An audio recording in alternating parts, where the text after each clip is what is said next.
senhoras e senhores, eu sou Mábia Monerá e estamos aqui novamente para fazer o programa da OAB em Foco. Hoje o nosso convidado é o Dr. Roberto Melo, que é auditor fiscal da Receita Estadual. E o nosso papo de hoje vai ser mais informal. Por quê? O tema que nós vamos tratar é sobre o direito tributário, mas não o direito tributário nos seus conceitos básicos, até porque o objetivo do programa não é dar uma aula, mas trazer esclarecimentos à população.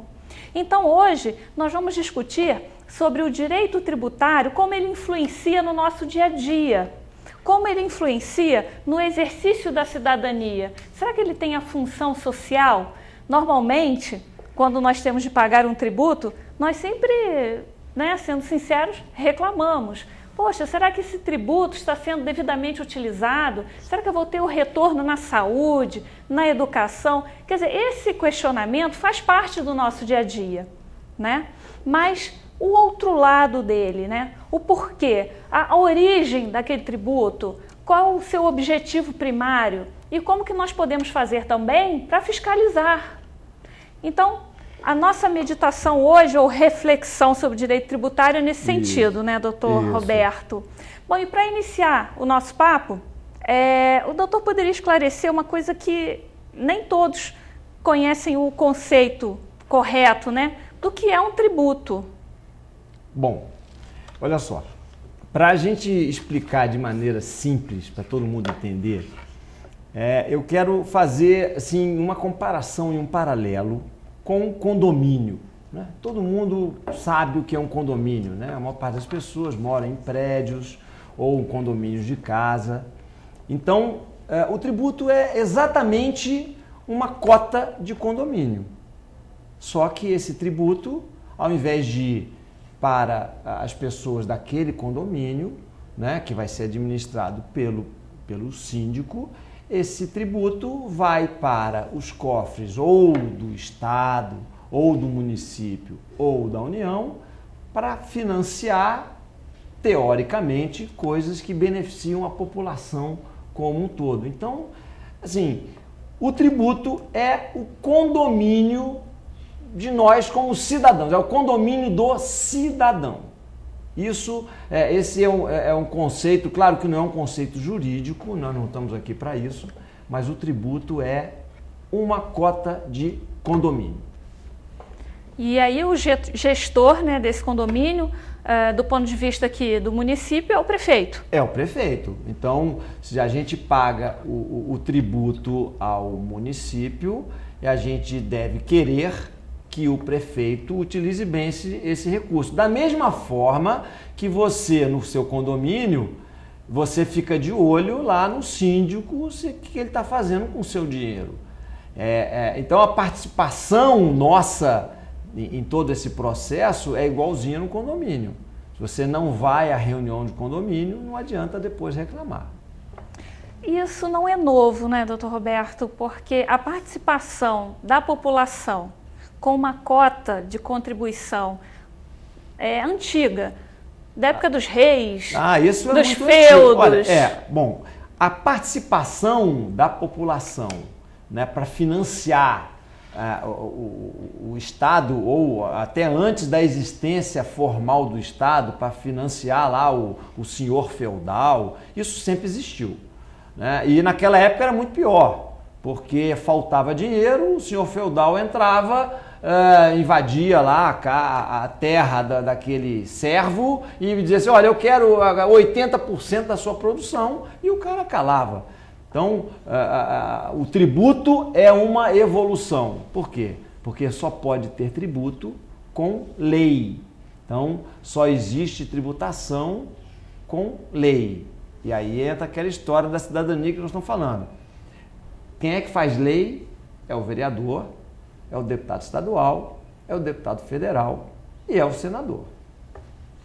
Bom, ainda dentro desses tributos, qual a diferença entre imposto, taxa, contribuição de melhoria? Isso é interessante. Isso gera uma confusão tremenda. Não, é verdade. De novo, eu não quero dar aula para ninguém. Então, eu já falei que tributo é um condomínio, tá certo? Condomínio a gente só paga de uma forma, né? É aquela boleta, é uma cota que é estabelecida de acordo com o tamanho do imóvel. Se você tem um prédio que tem imóveis de sala e quarto, o outro de sala e 2 quartos, o outro de 3 quartos, etc., a participação, a cota de condomínio de cada imóvel desse é uma, mas é aquele valor estabelecido e acabou. No caso do tributo, assim, seria muito difícil você cobrar um tributo único. Já se tentou aí, fala-se nesse negócio, mas isso não funciona e não funciona em lugar nenhum do mundo. Então, inventou-se, né, 3 formas clássicas de cobrar tributo, que é o imposto, a taxa e a contribuição de melhoria. Esses são as espécies clássicas de tributo. E, assim, eu não vou entrar no mérito, existem outras que podem se assemelhar e tal, mas classicamente é isso. E a diferença delas é o seguinte: o imposto ele é igual à cota de condomínio, você tem que pagar porque tem que pagar e acabou. A taxa não, a taxa ela só é paga quando você quer uma prestação de serviço específica do estado ou do município. Você, por exemplo, você quer tirar o passaporte, então você vai pagar uma taxa para que a Polícia Federal te dê o passaporte. Então, ninguém vai pagar o tributo taxa referente ao passaporte se não for tirar passaporte, né?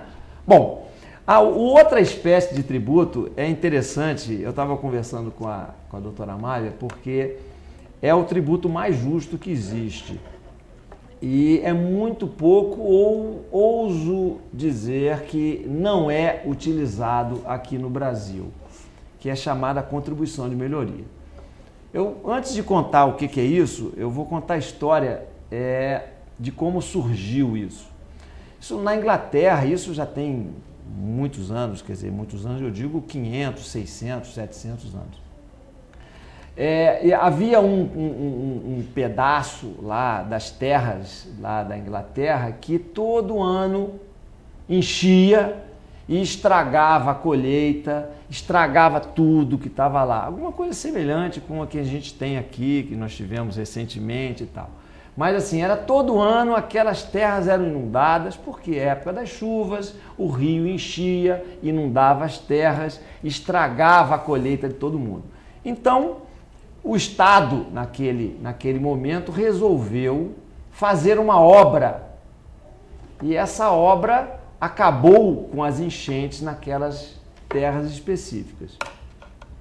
Então, aquelas terras que antes valiam quase nada, né, porque todo ano perdia a colheita, então o cara acabava não tirando nada dessa terra. Elas tiveram uma valorização, elas valiam muito pouco e com aquela obra pública, aquelas terras valorizaram. E aí foi criada, na verdade na época chamou de Betterment Tax, que era o seguinte: houve uma valorização dessas terras em função de uma obra pública, uma obra que foi feita com os tributos pagos por todo mundo. Então, todos os proprietários daquelas terras que foram valorizadas pela obra, elas efetivamente, os proprietários tiveram que pagar o tributo, que é uma espécie, né, que é a nossa contribuição de melhoria. Então, trazendo para a nossa realidade de hoje, a gente vai imaginar aqui, vamos sair de Teresópolis para não haver qualquer problema. A Barra da Tijuca, no Rio de Janeiro, né? Vamos dizer que o governo estadual ou o governo do município pegue um dinheiro lá do orçamento e faça uma grande obra que gaste muitos milhões e que, por causa dessa obra, haja uma valorização daqueles imóveis. A pergunta que eu faço é o seguinte: não é justo que aquelas pessoas que tiveram a valorização do seu imóvel contribuam com um com um tributo para financiar essas obras, ou pelo menos para que esse dinheiro que era de todo mundo seja gasto com uma outra coisa? Exatamente. Pois é, infelizmente aqui no Brasil, essa espécie tributária é muito pouco usada. Utilizada. Muito pouco. Doutor Roberto, então, concluindo sobre essas explicações, o tributo é gênero. Isso. Imposto, taxa e contribuição de melhoria são espécies de tributo, maneiras de se cobrar esse tributo.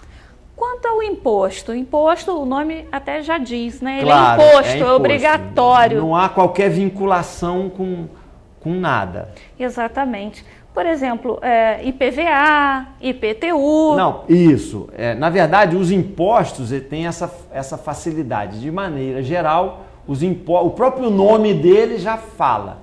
É o imposto. Por exemplo, a doutora Mabel falou agora. Imposto, IPTU, Imposto Predial Territorial Urbano. Por acaso, esse imposto é um imposto de competência do município. O que se arrecada com o IPTU vai para o município. Ela falou também sobre o IPVA. Isso é muito interessante. É imposto sobre a propriedade de veículos automotores. E eu falei que era interessante por quê? Porque muita gente mesmo, eu já ouvi várias reclamações, discussões com relação a isso. Não, porque a gente paga um IPVA caro e as nossas estradas estão assim, estão assadas. Então, gente, olha só, uma coisa não tem nada a ver com a outra.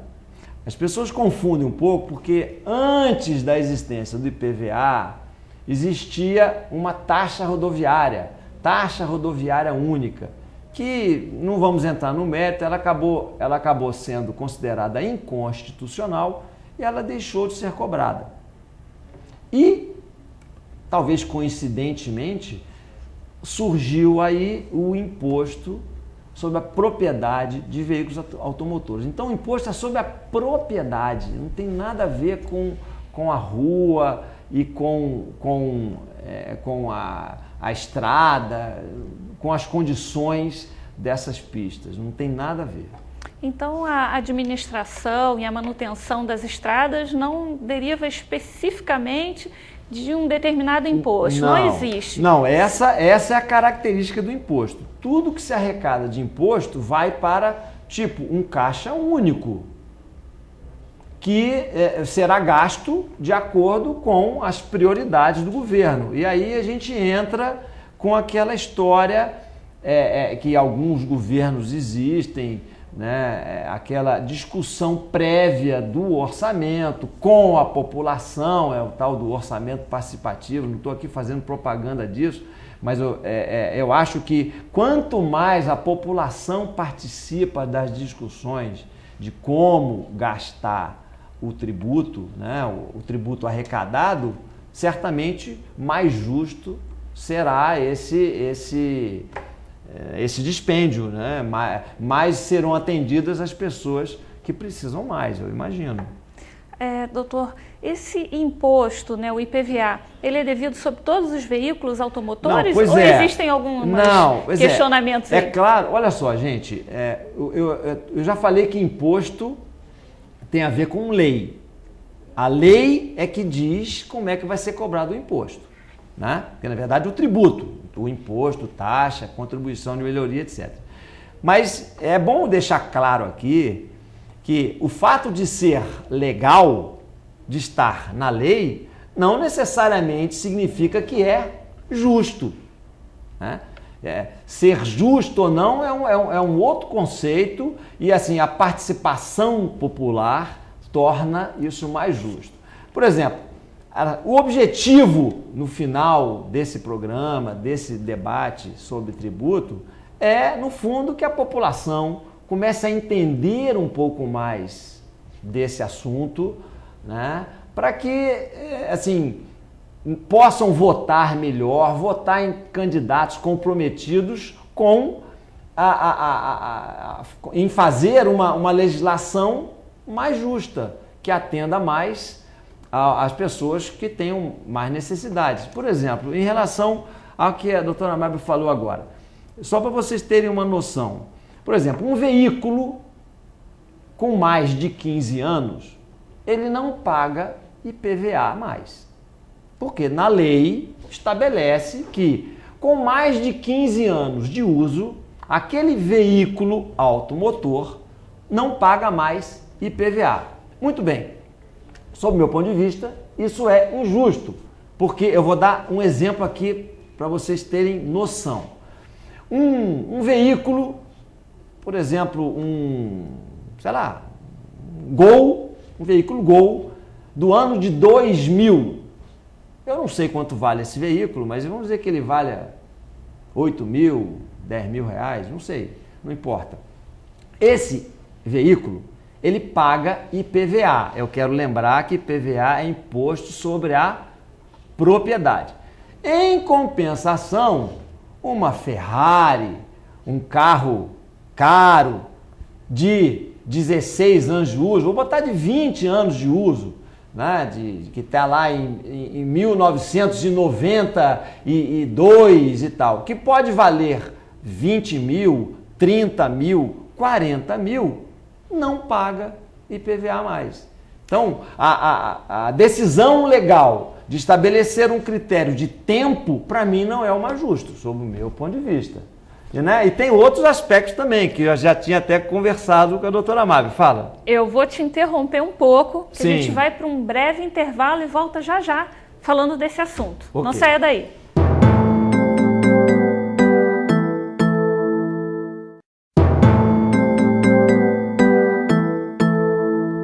Olá, estamos de volta ao segundo bloco do programa de hoje da OAB em Foco. Eu sou Mábia Monerá e hoje eu tenho um convidado que é o Dr. Roberto Melo, que é auditor fiscal da Receita Estadual. E hoje nós estamos falando sobre o direito tributário, mas não sobre a matéria, sobre o direito em si, mas fazendo reflexões num papo informal sobre como isso influencia a nossa vida e como nós podemos utilizar esse entendimento para exercer a nossa cidadania. No último bloco, nós estávamos falando sobre o IPVA, né? Valores, né, sobre veículos que são devidos e outros não. O IPVA sobre veículos com mais de 15 anos não era devido. Não é, não corretamente. É isento, não paga mais. Exatamente. Mas, além disso, existem outras discrepâncias. O doutor pode dar uns exemplos? Pois é. Olha só, eu vou chamar a atenção novamente para o nome do imposto. Imposto sobre a propriedade de veículos automotores, né? Então, claro, tem aí o conceito de que é um veículo automotor. Bom, uma carroça não é um veículo automotor, porque a carroça tem que ser puxada por um animal, né? Um burro, um cavalo e tal. Então, um carro é um veículo automotor, uma motocicleta é um veículo automotor. Agora, o interessante dessa história, e por que eu estou falando nesse assunto que a doutora Amábile pediu, é porque uma decisão, não é muito recente, mas uma decisão do Supremo Tribunal Federal acabou impedindo que os estados, e aí eu vou explicar por quê, porque o IPVA é um imposto cobrado pelo Estado. Impediu que os estados transformassem o IPVA um pouco mais justo. Por exemplo, eu falei aqui do Gol, que custa 8, 10 mil reais, que paga IPVA, e daquela Ferrari, que tem 20 anos, que não paga IPVA e custa muito mais caro. Só que isso é pouco ainda. Por exemplo, só para vocês terem noção, o Brasil é um país pobre, que a gente sabe que é um país pobre, tem muita desigualdade, é o segundo país no mundo em número de helicópteros particulares, né? E, infelizmente, o helicóptero, que para mim é um veículo automotor, né? Ele não paga IPVA. Por que ele não paga IPVA? Porque a decisão do Supremo decidiu que o helicóptero, na verdade, não é um veículo automotor, é uma aeronave. Então, gente, assim, eu quero destacar isso apenas, que é para vocês, né, cidadãos, entenderem que a nossa participação é importante para mudar isso.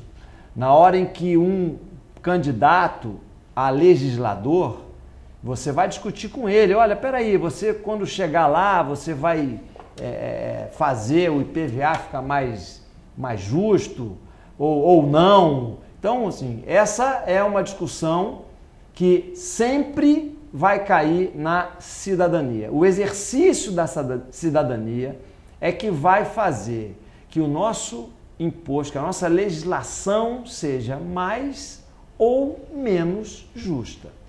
Então, o exercício da cidadania em relação aos tributos seria fiscalizar ou cobrar dos nossos legisladores uma posição em relação a esses assuntos específicos, né? Porque, infelizmente, o aspecto tributário nunca é discutido em campanha, né? Até porque, pelas pessoas não entenderem direito o que é tributo, e aí, obviamente, há muitos interesses envolvidos, assim, todo mundo acaba demonizando o tributo. Não, o tributo, meu Deus, imposto, eu não quero pagar imposto. E eu quero chamar a atenção de vocês que é importante o pagamento. O que seria do condomínio sem a cota de condomínio? Como é que o síndico poderia administrar a limpeza do condomínio, né? A portaria, a iluminação das partes comuns? Então, o imposto, né, a taxa, a contribuição de melhoria, enfim, o tributo é fundamental para a existência do Estado, para que o Estado possa prestar serviços à população. Realmente, essa é uma das reclamações da população, né? Sim. Como está sendo usado o tributo, né? Na realidade, o tributo ele serve para isso, né? Para financiar os serviços públicos, isso, como o SUS, claro. INSS. Pois é, olha só. Então, essa também é uma outra discussão. Eu estou aqui apenas provocando a reflexão de todo mundo. O SUS, Sistema Único de Saúde. Existem poucos lugares do mundo, né, que tem um sistema universal como esse. O que eu quero dizer de universal? Todos nós temos direito. Eu, todos vocês que estão nos ouvindo, a doutora Mábia, qualquer pessoa tem direito a isso. E, obviamente, isso custa caro. Tá? Eu não quero entrar no mérito aqui da qualidade ou não, até porque a qualidade do atendimento varia muito. O Brasil é muito grande, tem municípios que funcionam muito bem, tem locais que não funcionam tão bem assim. Então, é mais uma questão de gestão, às vezes, desse recurso. E aí entra mais uma vez a população, né, fiscalizando se a gestão está bem feita, se o médico, se tem médico, se não tem médico, e reclamar, né? Mas os tributos, por exemplo, como a doutora Mábia falou, o SUS é pago pelos tributos. As escolas públicas, e existem escolas públicas municipais, estaduais e federais, são pagas pelos tributos. Os professores, a merenda, a iluminação pública que a gente tem, a limpeza urbana, tudo isso, o que financia é o tributo. Então, pagar tributo é importante. Tem um ditado antigo que, e eu já falei mais ou menos o porquê disso, é que o tributo é o preço da liberdade. Por quê? Porque está na lei que você tem que pagar X e você só tem que pagar aquele X que está na lei. Diferentemente da época, conforme eu já dei o exemplo aqui, lá do senhor feudal. Não existia lei para cobrar o tributo. Ele chegava lá com os homens deles e, olha, eu quero 80% da sua colheita, eu quero tudo porque eu estou precisando, porque eu vou entrar em guerra contra o outro estado e tal. Então, o fato de existir lei que cobra tributo é o preço da liberdade. É aquilo que a gente tem que pagar e somente aquilo. No nosso país, costumeiramente sai nos jornais e tal, que é o país que tem o maior número de tributos, de impostos, de criação desses impostos, né? Seria possível, dentro da sua visão, existir em nosso país uma cota única que envolvesse todos esses tributos? Não, olha só, isso é inviável. Primeiro que assim, o funcionamento disso seria inviável. E eu quero destacar também uma coisa, não existe em lugar nenhum do mundo. Então, eu acho que se não existe lugar nenhum do mundo, por que vai funcionar aqui? Mas ainda que a gente pudesse imaginar isso, só para a gente refletir, esse imposto único, né, esse tributo único, cobrado uma única vez, certamente ele seria muito injusto. Seria muito injusto, porque ele não ia conseguir, a legislação dele não ia conseguir capturar todas as diferenças entre os cidadãos, né? De renda, de possibilidade, de tudo. Então, essa história, quanto mais simples, entre aspas, for essa cobrança, como muita gente vem defendendo, talvez seja menos justo. E eu quero chamar a atenção aqui que a gente vê na televisão, todo dia tem alguma coisa falando sobre tributo, que paga-se muito e tal. Eu acho, assim, aqui no Brasil, infelizmente, esse debate, ele não é um debate justo. Não é um debate justo porque pouca gente entende do assunto e os argumentos também não ficam todos eles aparentes. Então, esse negócio de tributo, por exemplo, eu já falei que o tributo no Brasil, né, dentro lá dos seus âmbitos, municipal, estadual e federal, eles têm que financiar os serviços públicos, eu já falei aqui alguns deles, né? Só que tem um outro aspecto também, que o tributo também financia, só que ninguém discute isso, que é a dívida pública. Por exemplo, o Brasil é dos países do mundo que mais remunera com juros a dívida pública. Deixa eu explicar. O governo, para se financiar, que ele precisa, por exemplo, de gastar um volume de recursos hoje, mas ele só vai arrecadar tributos daqui a algum tempo. Então, o que ele faz? Isso é comum, todos os países do mundo fazem isso. Inclusive, nós estamos vendo agora que a Europa está com um problema justamente nesse sentido, porque estão aumentando os juros lá. Mas, então, todos os governos fazem isso. Só que os juros que o governo brasileiro paga pelos títulos, né, que ele emite, que as pessoas compram, é o maior ou o segundo maior do mundo. E nessa discussão tributária, nunca se discutiu esse aspecto. Por que será? Porque, né, assim, porque não há interesses, né, em se discutir isso. Então, por exemplo, o doutor Everardo Maciel, ele falava uma frase muito interessante. Quando as pessoas, na época que ele era da Receita Federal lá, as pessoas diziam, não, porque o Brasil paga-se muito imposto, tem muito tributo, a carga tributária é alta, isso não importa. Ele dizia o seguinte, olha, a carga tributária é do tamanho do gasto que a gente tem. É igual a nossa casa, tá certo? Eu tenho um salário, né? Aí eu compro um carro novo, compro uma casa nova, compro uma casa de campo, compro um monte de coisa, começa a aumentar os meus gastos. Vai chegar uma hora, enquanto tiver minha receita maior que a minha despesa, ok. Quando a receita ficar menor, eu tenho que decidir. Ou eu arranjo um outro trabalho para ganhar mais, ou eu vou ter que diminuir a minha despesa. Então, para que a carga tributária no Brasil fique menor, a gente vai ter que, nós como cidadãos, como sociedade brasileira, temos que discutir isso. E esse debate nunca é posto dessa forma. A gente quer um sistema de saúde universal, que atenda a todo mundo? Sim ou não? Só para exemplificar, os Estados Unidos não têm um sistema desse tipo.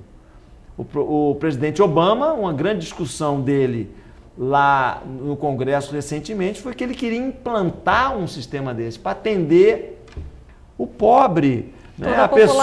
A população toda. E nós já tínhamos isso. E nós já temos isso há muito tempo, né? Agora a Previdência é a mesma coisa. Por exemplo, o trabalhador rural que nunca pagou Previdência. Mas por que ele nunca pagou? Porque na época a legislação não o obrigava a pagar. Hoje em dia, a legislação dá direito a ele, a partir de uma certa idade, dele se aposentar. Aí tem muita gente que diz, é um absurdo, ele nunca pagou e tem Previdência. Aí eu vou perguntar, é absurdo que um trabalhador rural que trabalhou a vida inteira vá se aposentar com um salário mínimo para poder comer, já que ele não tem força para trabalhar? Será que a sociedade brasileira quer acabar com isso? Quer que os velhos, as pessoas mais velhas que já não estão ativos, já não têm força para trabalhar, morram de fome? Eu acho que não. Seria desamparar, né? Exato. Ele não pode ficar desamparado porque ele não havia obrigação de pagar ele trabalhou esse a vida imposto. Inteira. Posteriormente veio a ser obrigatório. Ou não importa, mas a renda dele era uma renda que ele não tinha condições de acumular riqueza. Ele não tem um imóvel, não tem nada, ele ficou velho, não consegue mais trabalhar. Então a sociedade brasileira vai jogar ele fora. Não, tem que amparar. Tem que amparar. Isso custa dinheiro. Exato, essa conta vai ser redistribuída para todo com todos os participantes. Então, a discussão tributária no Brasil, infelizmente, ela não toca nesses pontos.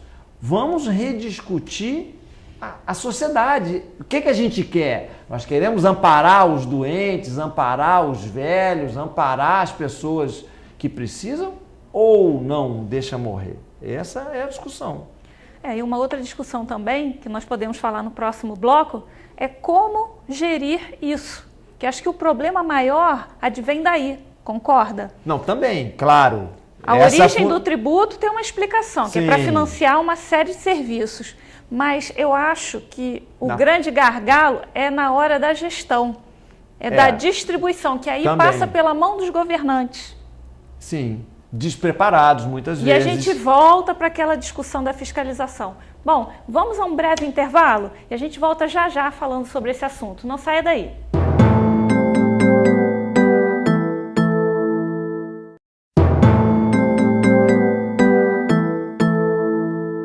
Estamos retornando ao terceiro bloco do programa OAB em Foco. Hoje o nosso convidado é o Dr. Roberto Mello, que é auditor fiscal da Receita Estadual. E hoje nós estamos falando de um tema árido que envolve o direito tributário, mas sempre voltando para o nosso dia a dia, para fazermos um reflexo, né? Uma meditação de como ele influencia o nosso dia a dia. E também como nós podemos exercer a nossa cidadania também nesse aspecto, que é pouco falado na televisão e na mídia em geral. No último bloco, nós estávamos falando sobre o gargalo, né, da gestão desse tributo. Sabemos que o tributo, imposto é obrigatório, a taxa tem uma relativização nesse aspecto, né, e que esses tributos são utilizados para gerir, né, para financiar recursos, serviços públicos. Ok? Isso. Mas que o grande questionamento e a grande reclamação do público, de todos nós como sociedade, é da gestão disso, porque nós não vemos um serviço de saúde inteiramente adequado segundo aquilo que nós pagamos, correto? São várias reclamações. Pois é, isso tem muita coisa envolvida, né?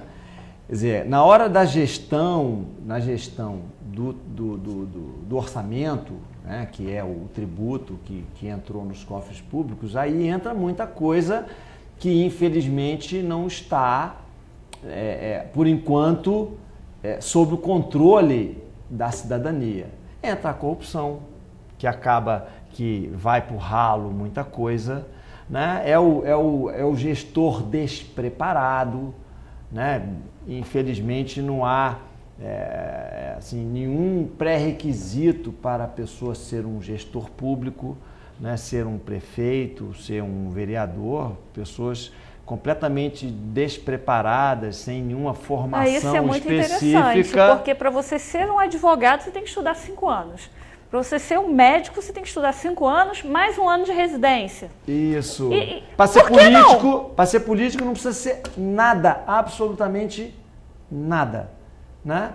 Olha, eu não quero criticar diretamente isso, né? Porque acaba que representa a população, mas por outro lado a população tem que ter um pouquinho mais de conhecimento e praticar melhor a cidadania para votar melhor, votar naquela pessoa que está comprometida, né, de alguma forma com a gestão pública. A doutora Mara falou em relação a serviços públicos e tal, que o imposto acaba sendo caro, há muita reclamação com relação ao gasto e tal. Eu tenho uma história interessante que é justamente para a gente refletir, que a gente pode chegar, não vou chegar nesse ponto, mas pode chegar próximo a isso na medida em que a gente toma conta um pouco melhor das finanças, né? Eu quero de novo chamar a atenção, é igualzinho no nosso condomínio ou na nossa casa, né? Se a minha mulher, os meus filhos estão gastando um pouco demais, a gente tem que segurar, né? No condomínio, o síndico também que resolveu fazer uma piscina monstruosa e não tem recurso para isso, não é prioridade, os condôminos têm que reclamar. Mas a história é em relação à Suécia, um país europeu, né? Todo mundo sabe, nórdico, e há muitos anos, já tem alguns anos isso, né? Todo mundo sabe, pelo menos a gente ouve falar, que a saúde na Suécia funciona, que é uma beleza, as escolas também funcionam, que é uma beleza, uma escola tudo de qualidade, eles têm uma previdência muito boa, então todos os serviços que o país presta à população são de excelente qualidade. Mas aí o motivo não importa, esses gastos começaram a subir, Mábia. E a arrecadação de tributos lá começou a ficar pequena. E eu quero chamar a atenção que lá o imposto de renda era mais de 50%. Só para vocês terem uma ideia, então a pessoa que ganhava 10 mil reais, 5 mil era de imposto de renda. Então, bastante mais do que é aqui no Brasil. E mesmo assim, o total de tributos arrecadados não estava dando conta para aquela prestação de serviço de qualidade, chama atenção novamente, que estava passando a Suécia. Então, os gestores lá tiveram que decidir. Ou eles aumentavam o tributo, ou eles acabavam com algum daqueles serviços de qualidade que eles estavam prestando à população, algum benefício que a população iria perder. E eles resolveram fazer um plebiscito, perguntar à população o que eles queriam. Sabe o que a população respondeu? Que queria que aumentasse o imposto.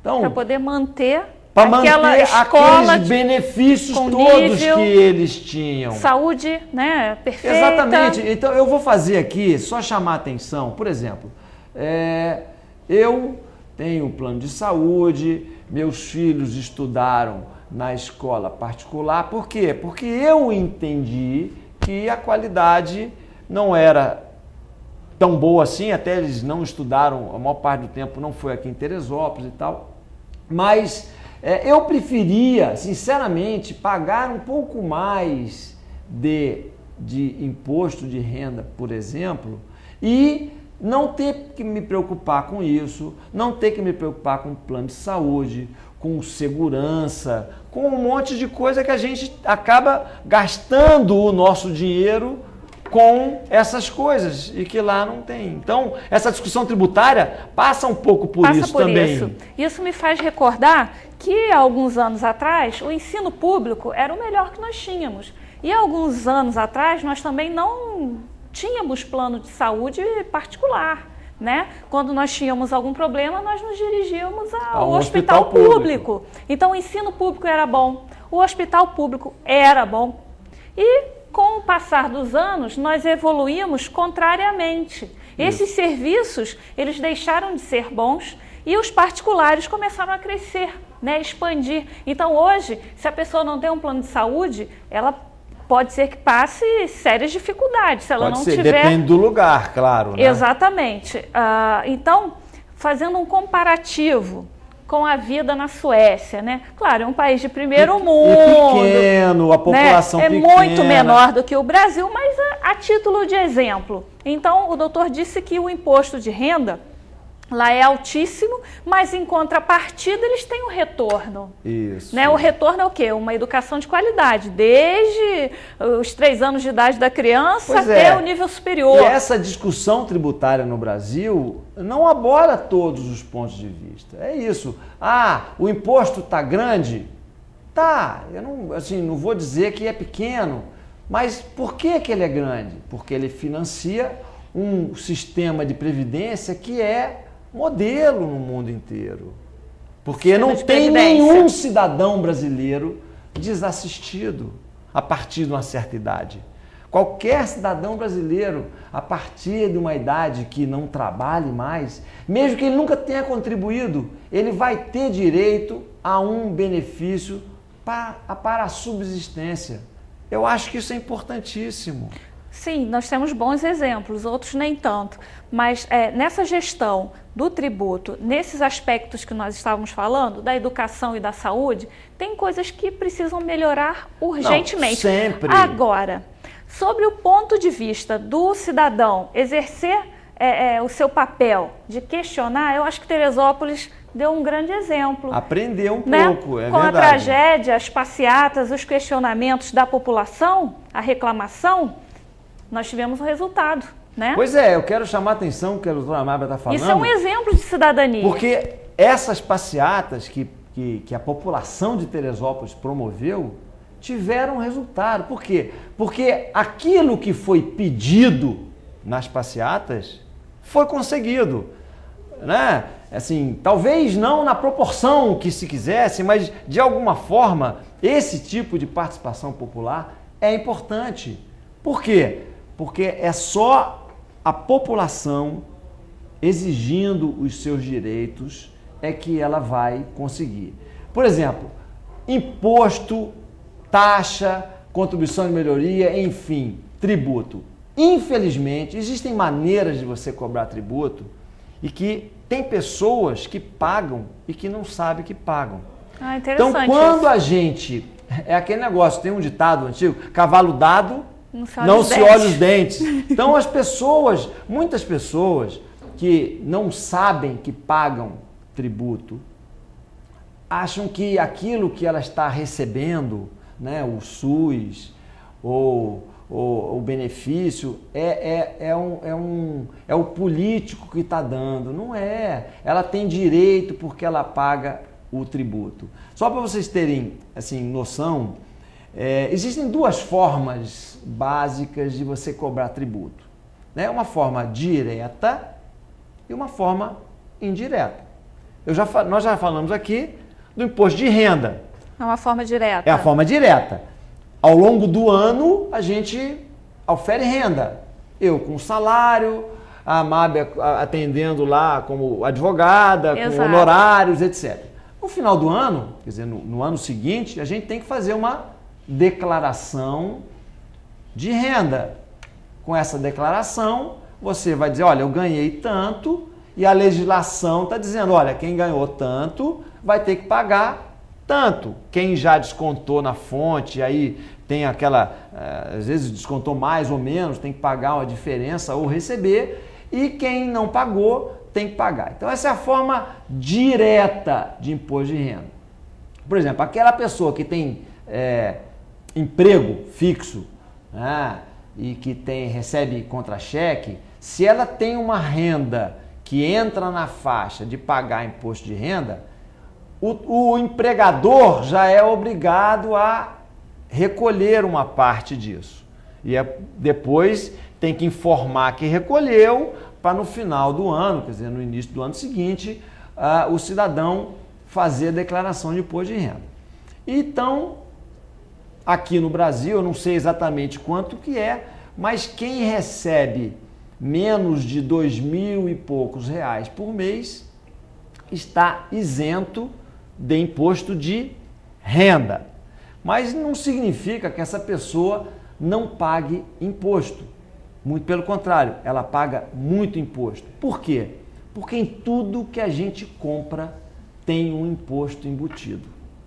É a água, quer dizer, a água é essa água aqui, mineral, tem. Que vem na garrafa. Que vem na garrafa, tem né? CMS. O copo, o óculos, o relógio, o paletó e a gravata, né? O produto para o cabelo, tudo. Um alimento que você compra no supermercado já tem um a imposto maior parte embutido. dos alimentos, sim, alguns alimentos especificamente da cesta básica e tal não tem, mas outros alimentos têm o imposto embutido. E não é um só, né? Não, tem vários, tem vários. Pois é, nós não vamos complicar aqui a história para ninguém.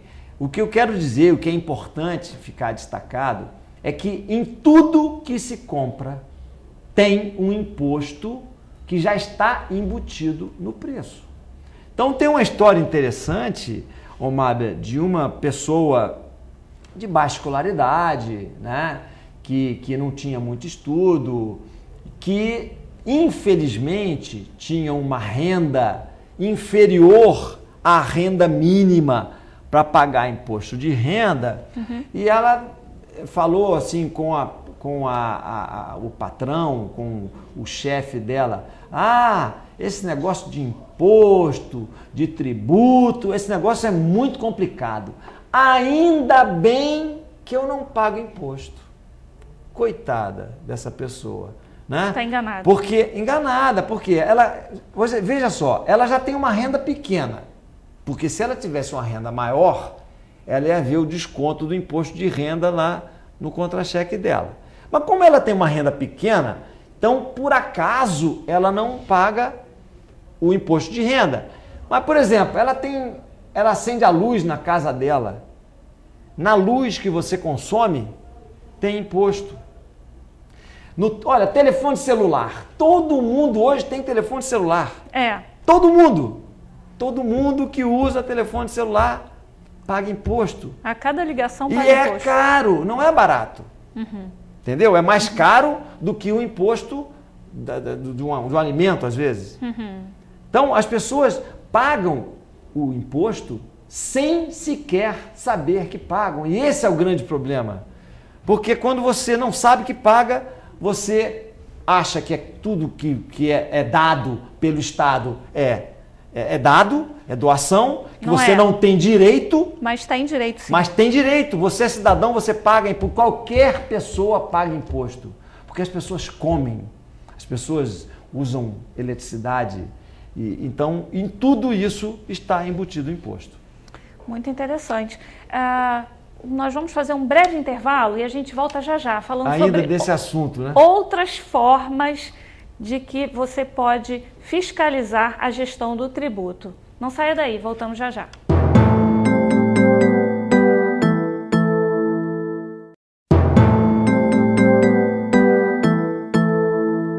Olá, senhoras e senhores, estamos de volta com o programa OAB em Foco e este é o nosso último bloco, infelizmente. E hoje nós estamos falando sobre direito tributário, mas não o direito em si, mas como os tributos influenciam na nossa vida, no nosso dia a dia, né? E como que nós podemos fazer para fiscalizar a gestão desse tributo, como que nós podemos exercer o nosso papel como cidadãos. certo? No último bloco, nós estávamos falando sobre as formas de arrecadação, né? A direta, o imposto de renda, e a indireta, que está embutida nos produtos que nós consumimos, que nós compramos. Muitas pessoas não sabem disso. E muitas pessoas desconhecem. Então, voltando, né, mais profundamente nesse tema, doutor Roberto, esses produtos que contêm esses impostos embutidos também abrem uma forma de exercício da cidadania. Com certeza. Olha só, na medida em que tudo tem imposto, né? Eu, por exemplo, tudo que eu compro e que tem o imposto que eu estou pagando embutido no preço, eu exijo a nota fiscal. Por quê?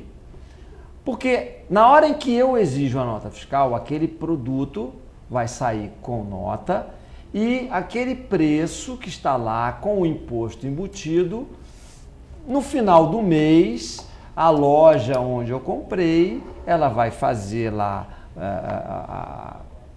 o trabalho que tem que ser feito em relação à arrecadação de tributos e aquele imposto que eu paguei e que exigir a nota fiscal, efetivamente vai para o cofre público.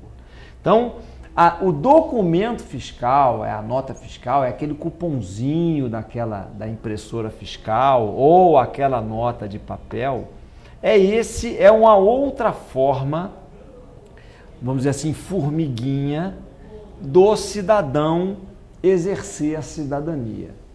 Porque eu estou falando em tese. Isso aqui eu não quero, assim, não estou acusando ninguém, nada disso. Mas em tese, quando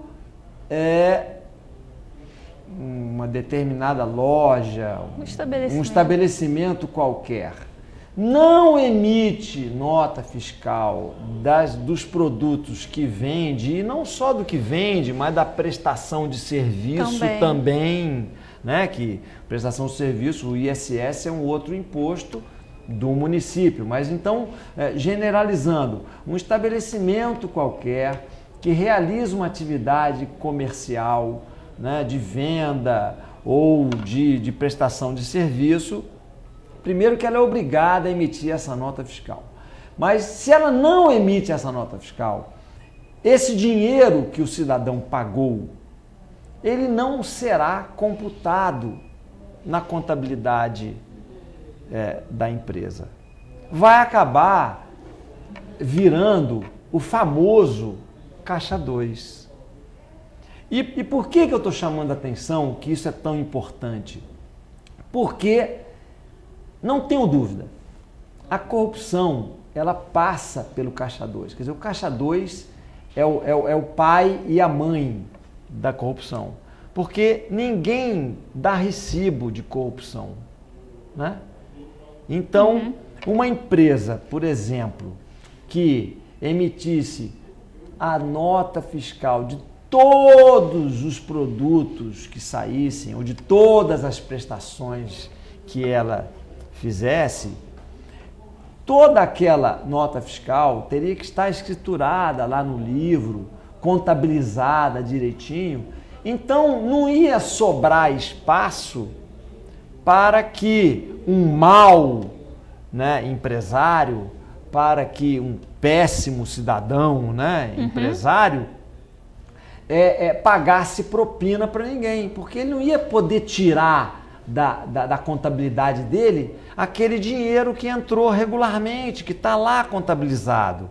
Por quê? Porque tudo que é contabilizado tem que ter algum recibo, alguma nota fiscal. O corrupto não tem nota fiscal, ele não dá nota fiscal. Não, com certeza. Com certeza. Então, assim, o cidadão minimizaria bastante toda essa malversação de recursos públicos, né? Essas coisas erradas que acontecem se exigisse cada um o seu cupom fiscal, a sua nota de prestação de serviço.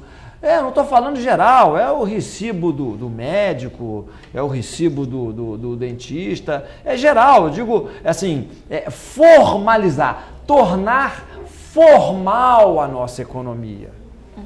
A economia informal é que é efetivamente, né, é que gera esse tipo de distorção. Inclusive, enquanto também a disparidade de renda no Brasil, que é muito grande. Quanto maior a sonegação, quanto maior a informalidade, maior é a disparidade de renda entre os cidadãos. Esse é o caráter progressivo, regressivo dos tributos? Não, pois é, a gente não entrou nem nesse aspecto. Vamos lá, isso é interessante. O imposto de renda, eu já falei aqui que quem ganha, né, quem tem um salário até um determinado valor, ele não paga imposto de renda. Desse valor até um outro valor, que eu não sei, aqui não importa, né? Ele paga uma alíquota de 15%, eu não sei se é 16,5%, é proporcional. E acima dessa renda, todo mundo que ganha um salário acima dessa renda paga 27,5% de imposto de renda. Trocando em miúdos, é aquele que ganha mais, paga mais. O que ganha mais, paga mais. O que ganha menos, paga menos. Paga menos. Proporcional à renda do cidadão. Pois é, essa é uma discussão. O nosso, quando eu era pequeno, quando meu pai fazia imposto de renda, existiam 10, 15 alíquotas. Nossa! Era mais justo, porque você não pode igualar em termos de alíquota uma pessoa que ganha, por exemplo, 10 mil de uma que ganha 50 mil. Então, quem ganha 50 mil está pagando 27,5%, igual quem ganha 10 mil. Eu não vou nem entrar no mérito se esses 50 mil é por fora, porque aí não paga nada. Eu estou falando da economia formal, do salário e tal. Então, mas de qualquer forma, existe uma proporção aí que tem alguma coisa a ver com a renda. O pior do imposto indireto, que ele é mais perverso ainda quando há a sonegação e quando o cidadão não exerce, né, a cidadania plena exigindo o documento fiscal e tal, é o seguinte, por exemplo, vamos fazer com um exemplo aqui para todo mundo entender. Sei lá, vamos botar aqui uma coisa que todo mundo usa. Eu não quero botar comida porque o valor é menor, mas uma roupa, uma calça, uma camisa, ninguém anda pelado, então todo mundo precisa de roupa. Então, eu vou numa loja, estou falando em grife, não, vou numa loja comum, não faço questão de grife nenhuma, não vou ficar, né, dando dinheiro só por causa da grife e tal, mas assim, eu com uma roupa, uma calça, uma camisa e tal. O que acontece? Vamos lá que ela custe R$20, né?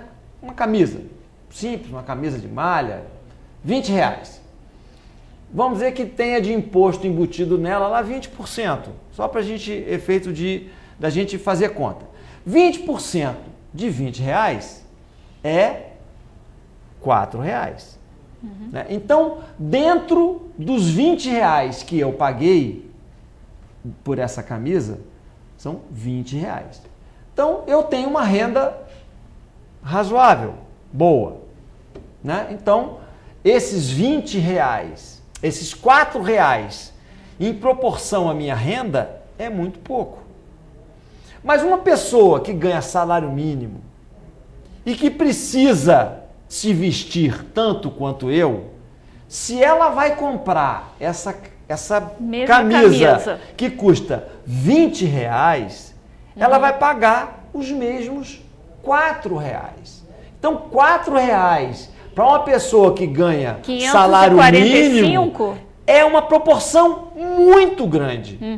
Então, o imposto indireto, ele é muito injusto, porque ele é regressivo.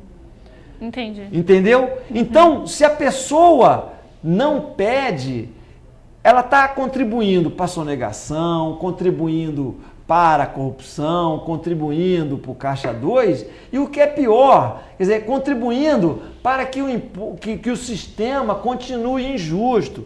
E esse o objetivo desse bate-papo nosso aqui é que as pessoas comecem a discutir tributo do jeito que discutem futebol. Dificilmente se vê isso. Pois é, olha só, porque nós brasileiros, todo mundo entende alguma coisa de futebol. A gente pode discordar, né? Mas todo mundo tem sempre alguma opinião. Por causa disso, o Brasil é pentacampeão. Porque todo mundo entende alguma coisa. Agora, tributo, ninguém discute, ninguém entende. O que acontece? O nosso sistema é injusto. A maior parte do imposto cobrado no Brasil vem por via indireta. Então, a maior parte do imposto cobrado no Brasil é regressivo. Quer dizer, quem tem mais dinheiro acaba pagando proporcionalmente menos. Por conta do imposto indireto. Por conta do imposto indireto, porque o valor do imposto naquela mercadoria, o valor é único, independe de quem está comprando. Uma pessoa que ganha 50 mil vai comprar aquela blusa, aquela camisa de 20 reais, ela vai pagar 4 reais de imposto. Uma pessoa que ganha salário mínimo vai pagar 4 reais de imposto. Imagina, a disparidade é muito grande. É muito grande. Então, se as pessoas não começarem a entender um pouco mais disso, a entender como é que funciona isso, não vai mudar. Querer conhecer os seus direitos, né? Em busca do conhecimento. É claro. Né? Tem que buscar. É verdade. Nós havíamos falado que Teresópolis deu um exemplo nesse aspecto, que nós tivemos o retorno, né? Exatamente. Da corrupção que na ocorreu hora no em que a município. População tomou um partido, né? Foi à frente. Foi à frente, efetivamente se dispôs a fazer alguma coisa, ela conseguiu. E dentro desse fazer, né, nós tivemos várias oportunidades, além das passeatas, mas também o consocial, né, que foi uma convocação da população para se manifestar. Pois é, esse assunto, Mábia, é perfeito, porque é o seguinte, quando eu estive aqui da outra vez convocando para a Consocial, e a Consocial o que era, na verdade? Era uma conferência nacional sobre transparência e controle social. Era para as pessoas discutirem isso. A conferência nacional mesmo ainda vai ser em Brasília o ano que vem. Então, aquilo foi a conferência aqui de Teresópolis, na verdade, uma entidade particular, privada, que convocou e tal, mas tem o mesmo valor. Então, as pessoas de Teresópolis foram convocadas para elas darem opiniões quanto qual era a opinião delas em relação a isso. A gestão, transparência, política, controle, né? Gestão de recursos públicos, etc. E, infelizmente, Mábia, eu vi uma participação muito pequena. Havia lá na FESO, onde ocorreu o evento, poucas pessoas. Que é uma pena. É uma pena, porque são oportunidades que a população perde. Eu, por exemplo, como disse aqui naquela oportunidade, eu estava coordenando um dos temas. Na minha sala tinham 13 pessoas discutindo aquele tema. Então, é uma pena. São isso parte também de uma educação política. Claro, isso é um processo. As pessoas têm que começar. Eu acho que esse exemplo de Teresópolis, com essa participação das passeatas, etc., isso é um primeiro passo. À medida que as pessoas forem participando mais, esse programa aqui, né, a gente tem que agradecer a OAB pela oportunidade de começar a debater esse tema, e eu já me coloco à disposição de vocês. Claro. É um assunto que eu gosto muito de falar, porque tem a ver muito com cidadania. Não há outro caminho que a gente discuta isso, que esse tema comece a ser entendido. Não precisa ninguém ser especialista como eu sou, mas você tem que entender o mínimo, né? Para poder cobrar do seu candidato. Mas peraí, naquele assunto lá, você vai decidir o quê? Qual é a sua opinião em relação a isso? Ano que vem nós temos eleições, né? Temos eleições. Então os nossos candidatos, eles têm que apresentar o projeto deles. Isso. Né? E também na questão tributária. Por que não? Olha só, nós vamos aqui Mas, infelizmente, Mábia, na verdade, como eu já nesse programa eu falei, como essa discussão tributária, ela nunca, nunca aparece tudo que tem que aparecer e o que acaba ganhando o voto é dizer que vai diminuir. Ou que vai fazer. Vou fazer isso, não, vou fazer isso, aquilo, eu vou diminuir o imposto. Aí eu pergunto, será que a solução é diminuir o imposto? Ou será que é tornar o sistema mais justo? Ou é melhorar o SUS?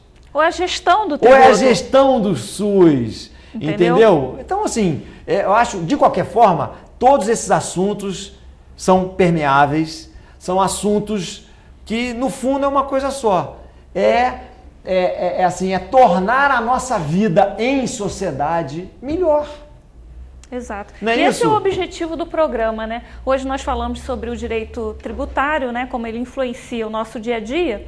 E a síntese que fica disso tudo, creio que é exercer o nosso papel como cidadão, exigindo a nota fiscal, participando das conferências, né, sociais que tiverem em nosso município. Tudo que a população puder participar, das discussões do plano diretor. Se houver alguma oportunidade, se for discutido o orçamento, gente, olha só, no orçamento as pessoas discutem as prioridades. Vamos lá, na nossa casa, né? Existem prioridades. Uma casa, uma parede tá precisando pintar, o teto está assim, ou acabou o gás. Ou acabou o gás. Então, a gente administra prioridades sempre. Não existe recurso para tudo.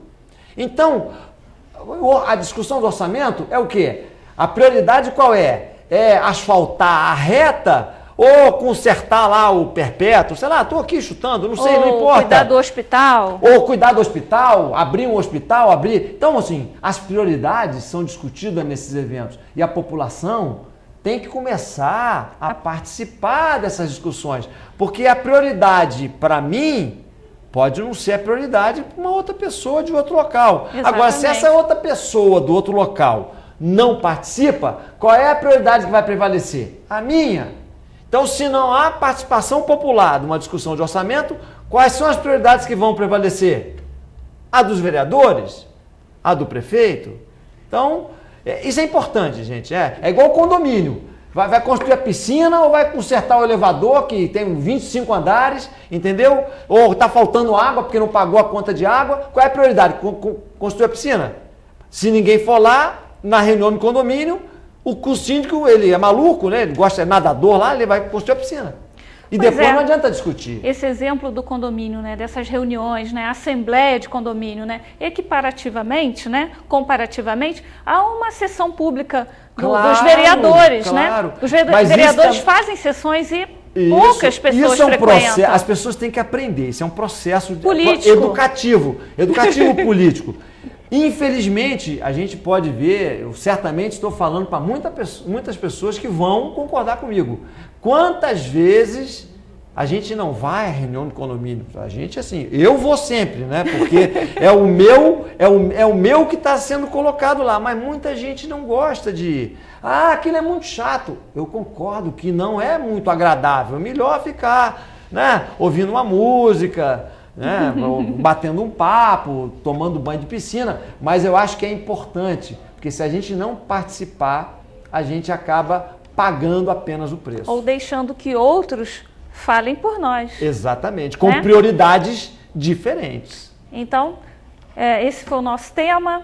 Nosso tempo acabou, infelizmente. Tem muita coisa para falar nesse assunto. Eu gostaria de agradecer a sua presença. O assunto foi todo meu. Muito interessante. Eu acho que o tema não se esgota aqui, vamos deixar isso claro, mas a nossa tentativa hoje foi trazer esses questionamentos e fazer com que quem nos assiste pare para pensar nas suas atitudes e comece a cobrar dos nossos representantes. Na hora de votar, tente descobrir, conhecer o histórico do seu candidato.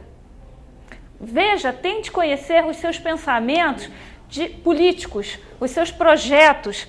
E se ele já foi um político anteriormente, se ele realizou aqueles projetos, ou pelo menos cumpriu parte das suas promessas, a lisura do seu candidato. Não somente isso, quando você for à loja ou tiver uma prestação de serviço, exija a sua nota fiscal, é um direito seu.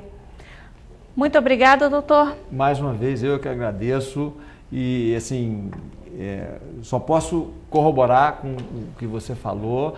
A participação é mais do que apenas votar.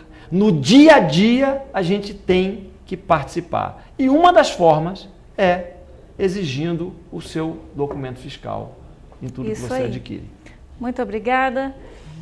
Até o próximo programa. Foi muito bom estar com vocês. Um forte abraço.